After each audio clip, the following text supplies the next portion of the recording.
Welcome to गुल बुखारीज blog once again today. आज आपको एक ब्रेकिंग खबर दूंगी, लेकिन थोड़ा सा आगे चलकर पहले आपको बैकग्राउंड बता दूं। आज जैसा कि आपको मालूम है कि 2 जजेस की रिकमेंडेशन और नॉमिनेशन अप्रूव हुई है जुडिशल कमेटी ऑफ पाकिस्तान की तरफ से। और ये कमेटी जो है ये हाई कोर्ट के जो सुप्रीम कोर्ट के चीफ जस्टिस हैं, सीनियर जजेस हैं, फिर इस्लामाबाद हाई कोर्ट के चीफ जस्टिस, वहाँ का एक और सीनियर जज, फिर अटॉर्नी जनरल, लॉ मिनिस्टर, इन सब पे मुश्तमिल होती है। इन्होंने 2 हज़रात, एक तो तारिक जहांगीरी साहब हैं और दूसरे हैं बाबर सत्तार साहिब, वेल नोन लॉयर, टीवी पर भी आते हैं, लिखते भी हैं, बहुत दबंग किस्म की वकालत करते हैं। और वो जस्टिस काजी फाइज ईसा के लॉयर भी थे अभी रिसेंटली। इन 2 को अप्रूवल मिल गया और अब इसने जाना है पार्लियामेंट्री कमेटी ऑन जजेस अपॉइंटमेंट में। वैसे तो ये जो कमेटी है ये टूथलेस बना दी गई है 19वीं तरमीम के बाद। ये अब डिसाइड नहीं करते कि किसको जज बनाया जाए या कुछ किया जाए। हाँ, लेकिन ये 8 आदमियों पर मुश्तमिल होती है, 8 पार्लियामेंटेरियंस पे, जो सेनेट से भी होते हैं और लोअर हाउस से भी होते हैं। और 8 में से 6 अगर रिजेक्ट कर दें और बहुत कोई तगड़े रीजंस देकर रिजेक्ट करें, तो तब जिस लॉयर को रिकमेंडेशन मिली होती है हाई कोर्ट में तैनात करने की या सुप्रीम कोर्ट में तैनात करने की, तो तब वो नॉमिनेशन रिजेक्ट हो सकती है। लेकिन आम तौर पे वहाँ ऐसी कोई एक्टिविटी नहीं होती, लोग हो जाते हैं, वहाँ से अप्रूव हो जाते हैं।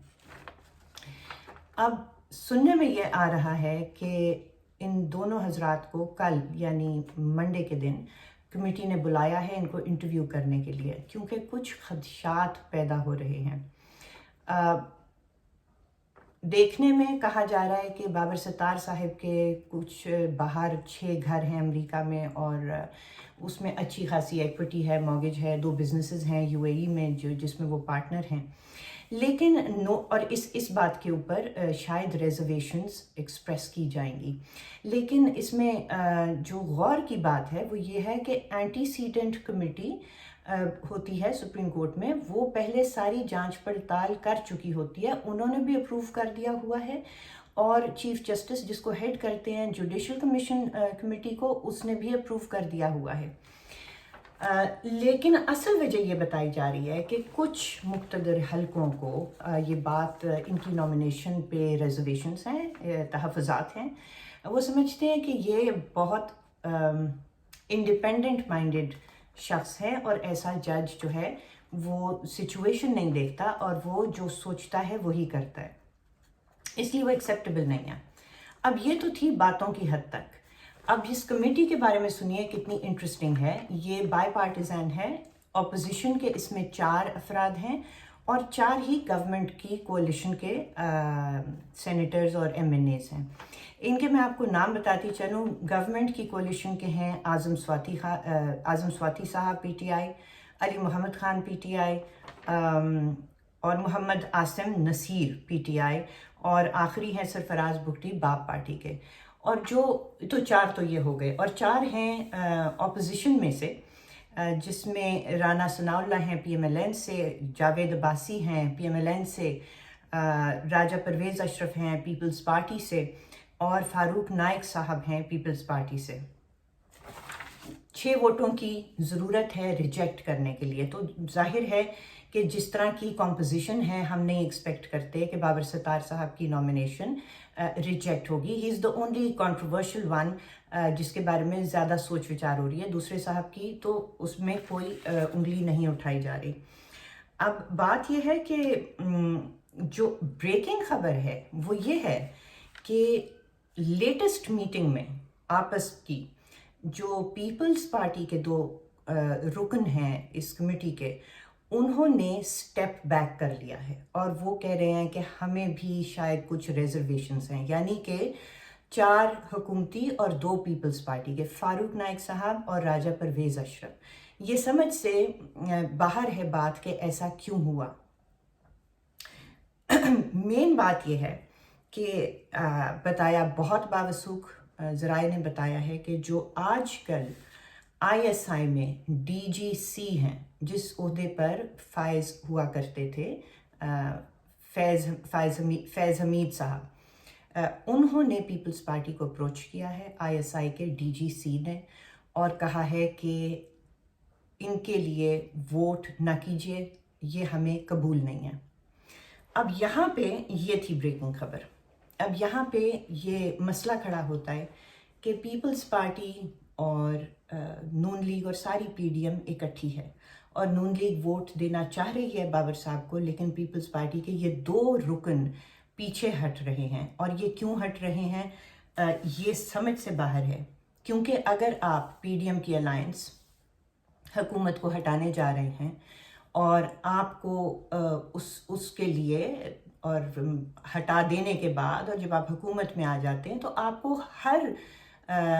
हर हलके में आपको अपने चाहिए होते हैं हिमायती, चाहे वो लॉयर्स हों, चाहे वो जजेस में से हों, चाहे वो मीडिया में से हों, चाहे सिविल सोसाइटी में से हों, हर शोबे से आपको ऐसे लोग चाहिए होते हैं जो आपकी हिमायत करेंगे। तो ये समझ से बाहर है कि बाबर सत्तार साहब की पिछले कई साल से वही लाइन रही है हर इशू पे, जो कि ऑपोजिशन की रही है। और अब ऑपोजिशन ही की एक पार्टी, बहुत बड़ी पार्टी पीपल्स पार्टी के 2 रुकन पीछे हटते हुए नज़र आ रहे हैं, और इससे बहुत नुकसान पहुंचेगा। ये एक जज की बात नहीं है, हर शोबे में ऐसे लोग होते हैं, चाहे 2 हों, 4 हों, 8 हों, लेकिन आपको इसी तरह के लोग, अच्छे लोग, प्रिंसिपल्ड लोग, जिनको खुद मुक्तदिर हल्के कह रहे हैं कि उनका जहन बहुत इंडिपेंडेंट है, ऐसे लोग आपको चाहिए होते हैं, तो जो सिस्टम को भी स्ट्रॉन्ग करेंगे।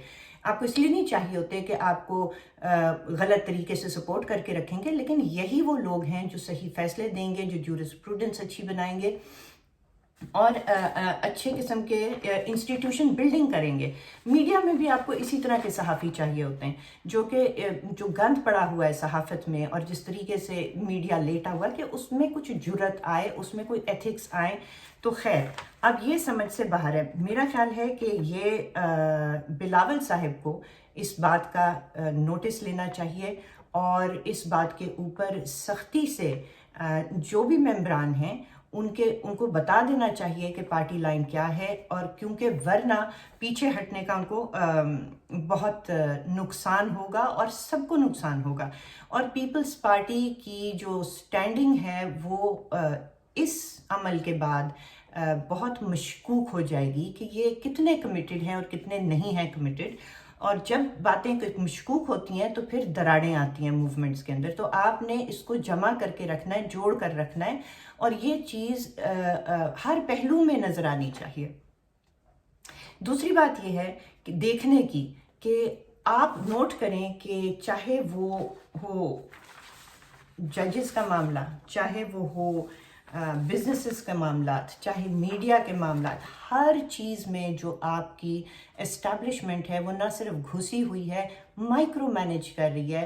केस किस तरह से डिसाइड करना है वो भी बता देते हैं, केस चलने से पहले फैसला सुना देते हैं। NGOs को आप मैनेज कर रहे हैं, थिंक टैंक्स को आप मैनेज कर रहे हैं, फॉरेन ऑफिस को आप मैनेज कर रहे हैं, इकोनॉमिक पॉलिसी को आप मैनेज कर रहे हैं। आप बताते हैं कि हमारी डॉक्ट्रिन क्या है, और इकोनॉमी अगर बुरी नहीं तो अच्छी भी नहीं।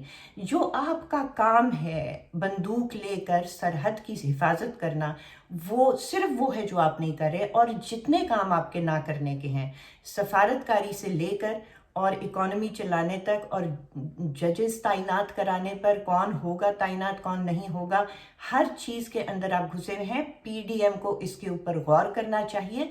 जब भी आप आएंगे पावर में तो उसके बाद तो जो आप करेंगे सो करेंगे, लेकिन मेरा ख्याल है आप अगर इस वक्त भी ये बंद नहीं बांधेंगे जिस टाइम आपकी स्ट्रगल चल रही है, तो वो आपके लिए बहुत नुकसानदेह होगा। नजरसानी कीजिए, गौर कीजिए, नुकसान ना उठाइए। Thank you very much.